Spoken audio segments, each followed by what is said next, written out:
senhor magnífico reitor da Uninove, a quem agradeço com muita sinceridade o honroso convite que recebi e que me permite estar com os senhores e as senhoras aqui presentes. Excelentíssimo senhor desembargador Ademir de Carvalho Benedito, que nesse momento representa o egrégio Tribunal de Justiça do Estado de São Paulo. Senhor magnífico reitor João Grandino Rodas, da Universidade de São Paulo. Meu querido amigo, presidente da OAB Seccional São Paulo, Luiz Durso. E agradeço a todos as palavras que aqui, sinceramente, me emocionaram, até por uma situação que eu não posso deixar de frisar. É a primeira aula magna que profiro na condição de ministro do Estado da Justiça.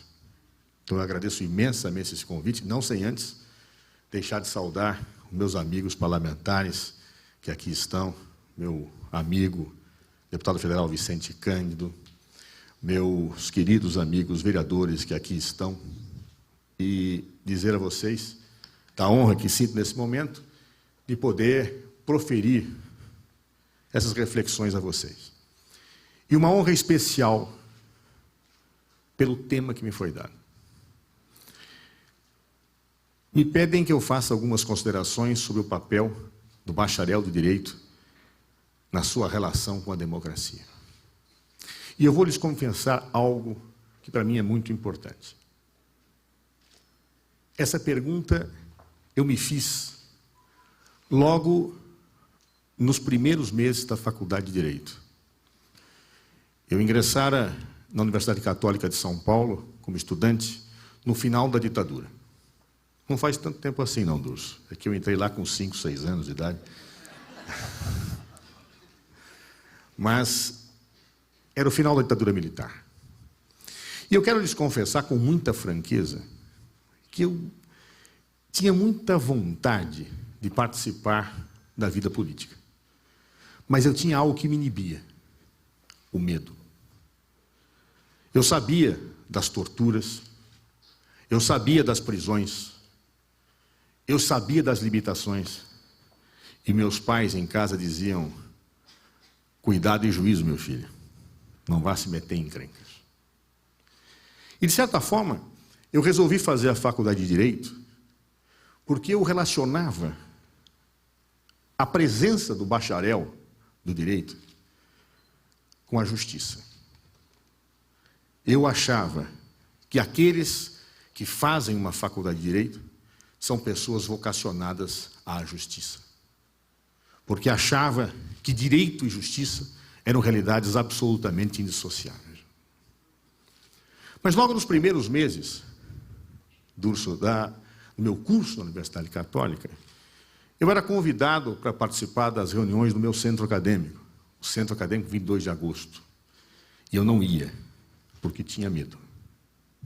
Não ia, porque sabia que vários estudantes eram fichados no antigo DOPS, e que isso poderia determinar o afastamento deles de qualquer perspectiva profissional futura.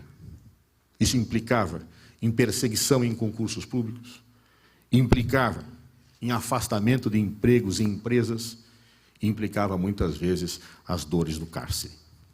E eu tinha medo. Até que um certo dia, eu tateava o meu desejo de participar da vida política acadêmica, mas ao mesmo tempo tinha aquele sentimento contraditório, até que um dia, ao me preparar para uma prova, no meu primeiro ano da faculdade, eu compareci de manhã para fazer a prova. E naquela noite anterior, que antecedia a prova, na frente do Teatro da Universidade Católica de São Paulo, o TUCA, havia sido programado um ato de estudantes para reconstruir a União Nacional de Estudantes. A polícia havia avisado que aquele ato estava proibido por lei. E eu, de um lado, bom aluno, e de outro lado, o desejo de participar, me perguntava: eu devo ir neste ato ou não? Eu não fui. Eu não fui por medo. No dia seguinte, quando compareci para fazer a prova, eu achei estranho, porque eu não conseguia chegar na universidade. Os blindados do exército cercavam a universidade. As tropas militares haviam cercado as ruas da Pontifícia Universidade Católica de São Paulo. E eu queria passar para fazer a prova e perguntei: escuta, como é que eu entro na universidade? E o soldado me disse: você não entra. Eu falei: por quê? Ele me disse: porque as aulas estão suspensas. Eu falei: mas o reitor suspendeu as aulas? E ele me disse: não, nós suspendemos. Circulando, vai embora. Eu falei: mas como nós suspendemos? O que é isso? E aí eu soube. Naquela noite, que antecedia a minha prova, a universidade havia sido invadida. O presidente do meu centro acadêmico, que depois foi colega meu, vereador na Câmara de São Paulo, havia sido enquadrado na Lei de Segurança Nacional e passava a concorrer a vários anos de prisão. Na capa dos jornais, estampava a foto de uma moça abraçada na mãe, porque a mãe havia conseguido resgatá-la das centenas de pessoas que haviam sido presas naquela noite. Nós tínhamos ali mulheres grávidas que tinham sido espancadas. Nós tínhamos ali pessoas, alunos, colegas meus, que haviam sido queimados pelas bombas que a polícia militar havia colocado na universidade. O meu centro acadêmico, aquele que eu tinha medo de entrar para fazer reuniões, depredado. Os livros da biblioteca da Pontifícia Universidade Católica de São Paulo apreendidos. Aliás, um dos livros apreendidos, jamais vou esquecer, era a Suma Teológica de São Tomás de Aquino. Possivelmente porque um policial, ao folhear, leu lá: direito à revolução. E, portanto, o medieval livro passou a ser tido como subversivo pela ditadura. Aquilo, posso confessar a vocês, mexeu profundamente comigo. Foi ali que eu comecei a superar meu medo. Foi ali que eu comecei a perceber que o direito não era pura e simplesmente passível de ser estudado em livros de doutrina, mas que o direito tinha que ser feito a partir de conquistas da relação de poder que historicamente estavam determinadas na sociedade. A partir daquele momento, eu tive dois movimentos distintos que, de certa forma, até hoje marcam a minha vida. O primeiro foi entrar de cabeça na vida política. Eu não podia admitir que outros apanhassem e eu, por medo, não apanhasse quando eles acreditavam o mesmo que eu acreditava. E, de outro lado, aquilo me propulsionou para um estudo do direito perspectiva. Até então, eu estudava direito civil estudando o código. Eu estudava a lei como me era ensinado nos bancos escolares.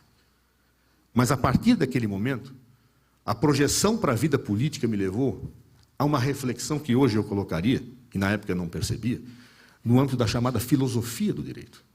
E eu passei a me perguntar: para que serve o direito? Que direito é esse que cria uma lei de segurança nacional que permite que legalmente autoridades façam o que fizeram numa universidade? Que direito é esse que permite que pessoas sejam oprimidas e massacradas apenas por poderem e quererem pensar e se expressar? Foi aí que eu comecei a dar os primeiros passos que marcaram a minha vida acadêmica, mais tarde também como professor de filosofia do direito. E eu posso também lhes confessar o seguinte: se por um lado a vida me projetava para a ação política, os primeiros estudos de filosofia do direito que fiz me projetavam para fora da carreira jurídica. Por quê? Eu comecei a perceber que a expressão justiça era uma expressão muito vaga. Que aquilo que eu lia nos manuais de introdução à ciência do direito, que justiça ou igualdade era dar a cada um aquilo que lhe era devido, não passava de ser uma regra retórica, quando dissociada do conteúdo histórico em que ela deve ser lida. Por exemplo, dar a cada um aquilo que lhe é devido numa sociedade escravagista é dar ao escravidão a chibata e dar ao senhor o poder de mando. Porque a escravidão na sociedade escravagista é o que é devido ao escravo. Dar a cada um aquilo que é devido, na Idade Média, seria dar ao servo o trabalho que sustentava o senhor. Dar a cada um aquilo que lhe é devido, numa sociedade, pode expressar as coisas mais odiosas, ou pode expressar os valores humanos mais sublimes. Ou seja, a formulação de justiça sem conteúdo histórico e sem realidade não significa nada. É aquilo que os meus estudos de direito, já naquele momento me ensinavam, caracterizam a chamada visão ideológica do mundo. A palavra ideologia tem muitos sentidos, muitos significados. Eu a utilizo aqui no sentido que, de certa forma, foi utilizado por Karl Marx, e hoje muito repetido. Ideologia é a visão de mundo imposta por aqueles que dominam. E aquela visão de mundo que muitas vezes os dominados reproduzem, sem perceber que essa visão justifica o mundo em que se encontra. Por exemplo, na antiga Grécia, havia um filósofo que dizia: escravo é escravo porque tem alma de escravo. Ora, quem assim acreditasse, acreditaria que a escravidão jamais seria abolida, porque algumas pessoas nasceriam com almas de escravo. E quem nasce com alma de escravo nunca se libertaria. O escravo que acreditasse nessa lição jamais lutaria pela sua libertação. Isto é ideologia. A ideologia é a forma pela qual aqueles que dominam, aqueles que exercem o poder, explicam o mundo dentro de uma visão que lhes favorece. E que o dominado, na relação de poder, efetivamente reproduz, sem perceber que ao reproduzi-la justifica a sua própria dominação. Essa visão de ideologia, ela é hoje muito estudada, muito debatida, e se prende a diversas situações. Eu me lembro, certa feita, ter lido um estudo fascinante, na década de 70, que falava da relação homens e mulheres. E naquele momento, na década de 70, as mulheres começavam a se libertar. A ideia do machismo era colocada como ponta de lança do movimento chamado feminista. E uns estudiosos, cientistas sociais, resolveram estudar um casal moderno, na época, e que se dizia ter superado o machismo. E dizia: nós superamos os papéis convencionais do nosso casamento que existem entre homens e mulheres. Nós somos iguais. Aqui não se produzem as relações culturais machistas, diziam marido e mulher naquele casal. E os sociólogos começaram a entrevistá-los. E perguntavam para o homem: por que você acha que superou? Superei. Vejam só, quando o bebê chora à noite, eu levanto e vou auxiliar a troca do bebê.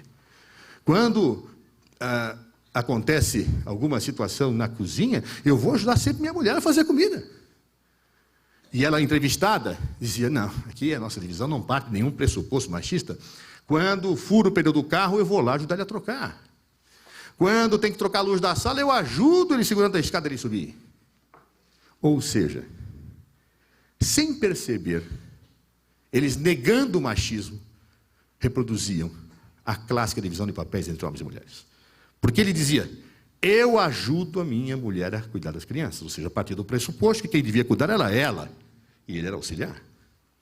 E ela dizia: eu ajudo meu marido a trocar a lâmpada. A partir do pressuposto de que quem troca a lâmpada é o homem, e ela segurava a escada. Ou seja, isto é ideologia. É a visão de mundo que o detentor do poder tem e que explica e justifica as relações que estão postas. Um dos estudos mais fascinantes que tive, se me permite a licenciosidade, se deveu a um estudo feito por muitos sobre a obra de Walt Disney, que é fácil de ser citada para explicar a dimensão ideológica nessa perspectiva, porque todos nós conhecemos os personagens, ou as personagens clássicas de Walt Disney. Todos nós conhecemos Tio Patinhas, Donald, né? Todos nós conhecemos. E alguns cientistas sociais fizeram um estudo sobre a obra de Disney. E, por exemplo, mostravam como as relações de poder da sociedade capitalista estavam reproduzidas na obra de Disney. E as crianças e os adultos que liam esta obra reproduziam no seu interior aquela visão.